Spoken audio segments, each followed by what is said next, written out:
Hello guys, study with Abhijeet में आपका स्वागत है। आज हम लोग बात करने वाले हैं टीचिंग एंड लर्निंग का यूनिट 5 का। ये दूसरा टॉपिक है हमारा। टॉपिक का नाम है अटेंशन। आपने बचपन से इतना बार इसे सुना ही होगा। आज इसे पढ़ भी लेते हैं। देखिए वीडियो में क्या है। सबसे पहले अटेंशन, एक second.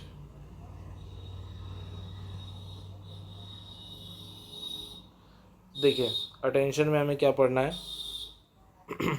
Process of concentrating the mind upon a particular activity with a view of achieving a specific subject is attention। यानी डेफिनेशन दिया है, process of concentrating the mind, यानी वो प्रोसेस जिसके दौरान हम अपने माइंड को कंसंट्रेट करते हैं किसी पर्टिकुलर एक्टिविटी को करने के लिए और किसी स्पेसिफिक सब्जेक्ट को अचीव करने के लिए, उसे ही अटेंशन कहा जाता है। मतलब सिंपल, कंसंट्रेशन आपका किसी एक तरफ रहेगा तो मान लिया जाता है कि आपका अटेंशन है। Attention is an important mental process. Attention एक इम्पॉर्टेंट मेंटल प्रोसेस है। Without it other mental process like imagination, learning, thinking are neither possible nor useful. यानी कि बिना अटेंशन के इमेजिनेशन करना, लर्निंग करना या थिंकिंग करना इम्पॉसिबल है। We can not think about anything unless we can not concentrate our attention on it. हम किसी भी चीज़ को समझ नहीं सकते हैं जब तक हम उसे ध्यान से ना सुने, अटेंशन से ना सुने। The concentration provided by the process of attention help us in the clarity of the perception of the perceived object of phenomena। यानी किसी भी चीज़ को जब तक हम अटेंशन से नहीं सुनेंगे वो क्लियर हमारे माइंड तक नहीं पहुंचेगा। Attention is not merely the cognitive factor but it is essential determined by emotion, interest, attitude and memory. ये कॉग्निटिव फैक्टर नहीं है, it's essential factor for emotion, interest, attitude and memory. अब attention के कुछ definition देख लीजिए। डमविली ने कहा था, attention is a concentration of consciousness upon one object other than upon another. और रॉस ने कहा था, attention is a process of getting an object और through clearly before the mind. यानी कि क्लियर माइंड तक जाना ही अटेंशन कहलाता है। ये रॉस ने कहा था। अब अटेंशन के कुछ कैरेक्टरिस्टिक्स देखते हैं।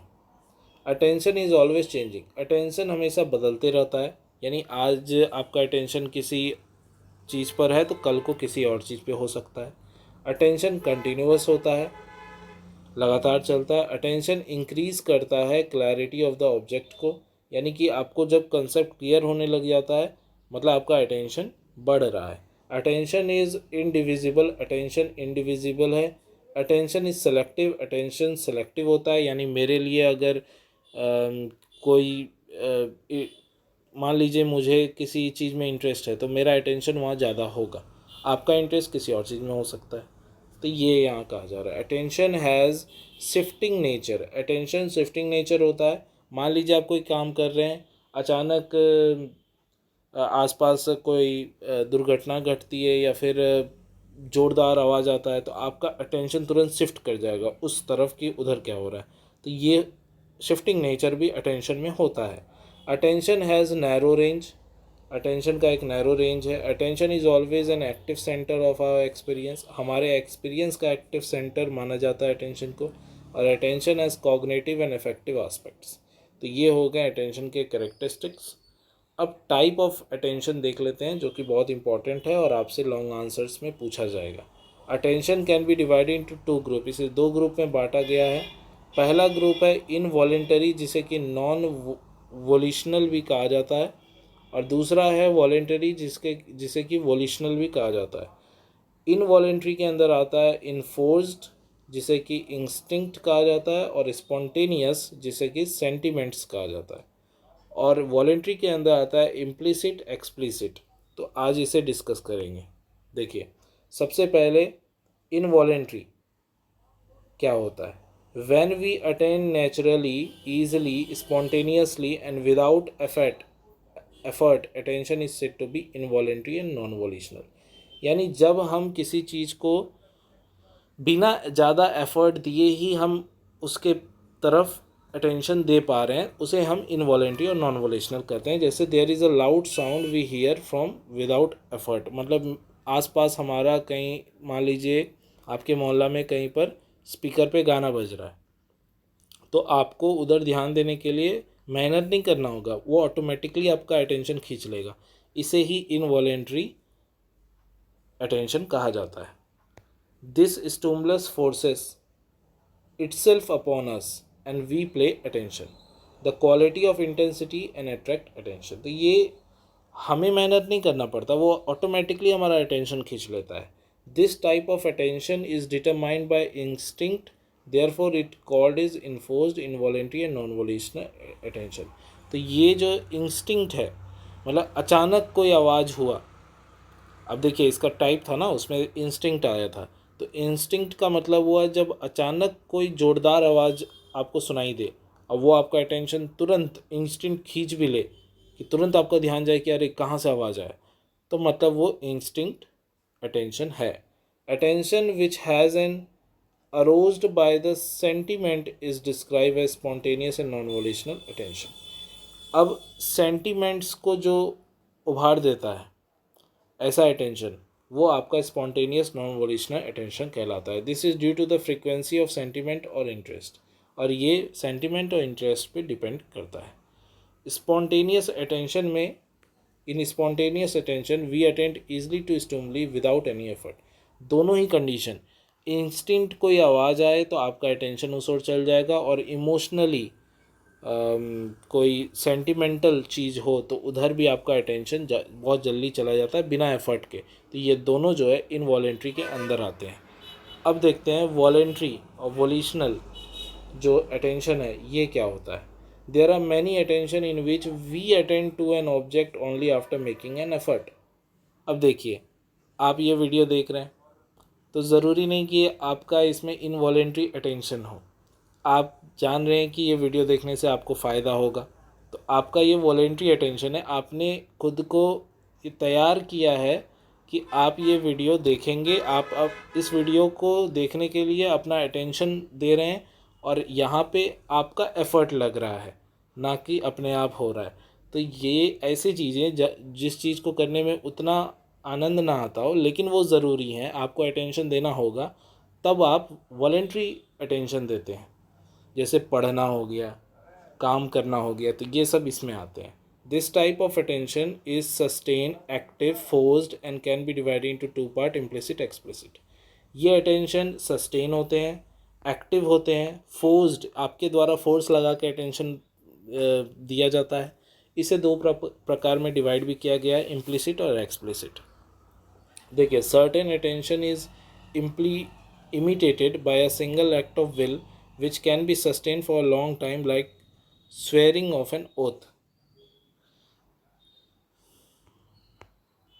यानी कि कुछ सर्टेन अटेंशन आप ये भी ध्यान देंगे जहाँ पर आप एफर्ट लगाते हैं। जब आप मान लीजिए शपथ ले रहे हैं तो आपने बहुत समय तक उसे प्रैक्टिस किया है और फिर आप उसे परफॉर्म कर रहे हैं, तो वहाँ पर आपका डेडिकेटेड अटेंशन देखने को मिलता है। इसे ही हम इम्प्लिसिट अटेंशन भी कहते हैं। This type of attention is called implicit volitional attention. Implicit is a single act of will.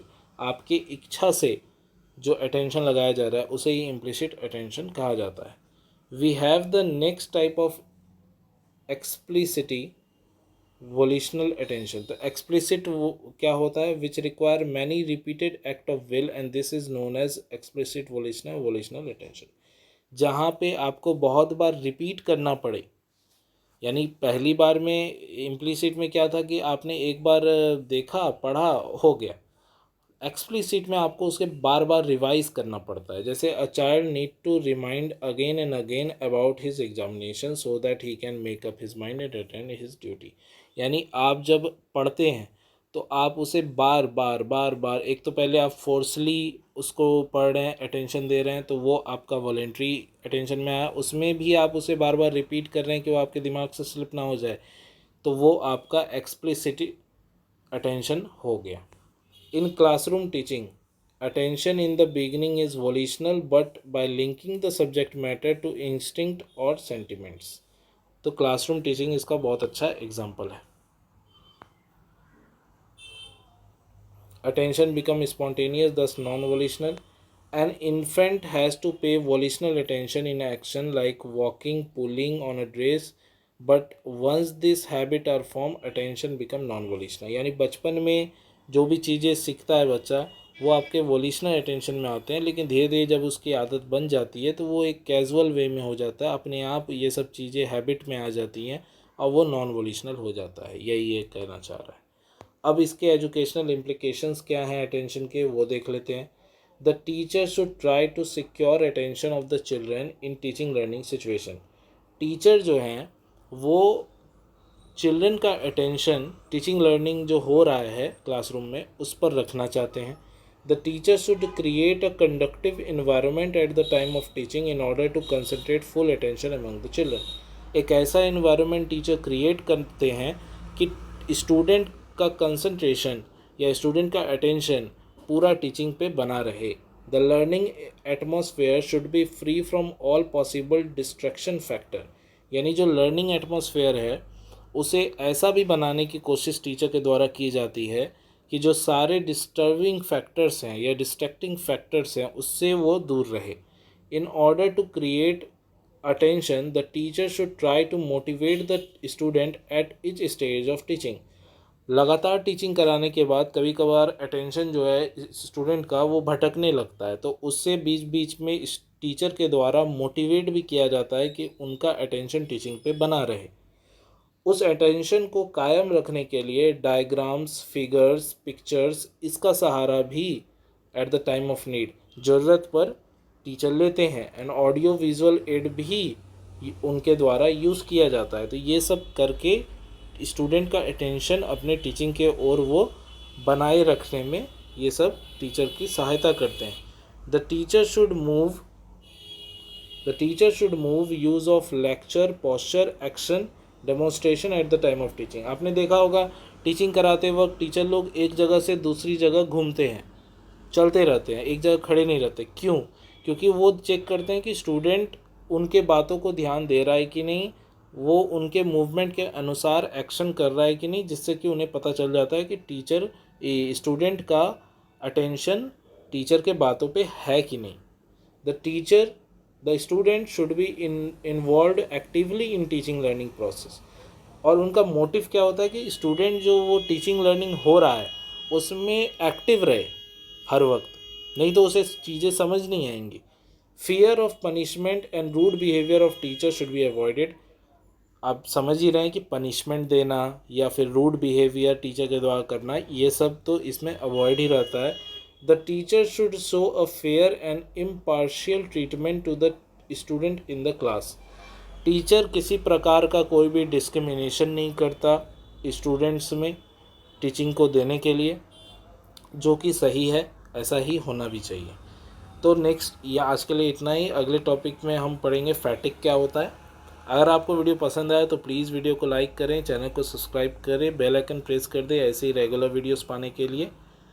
एक एक वीडियो बनाने में बहुत मेहनत लगती है, तो प्लीज़ वीडियो को लाइक करना ना भूलें। Thank you for watching. मिलते हैं अगले वीडियो में, तब तक के लिए गुड बाय। बने रहें और पढ़ते रहें।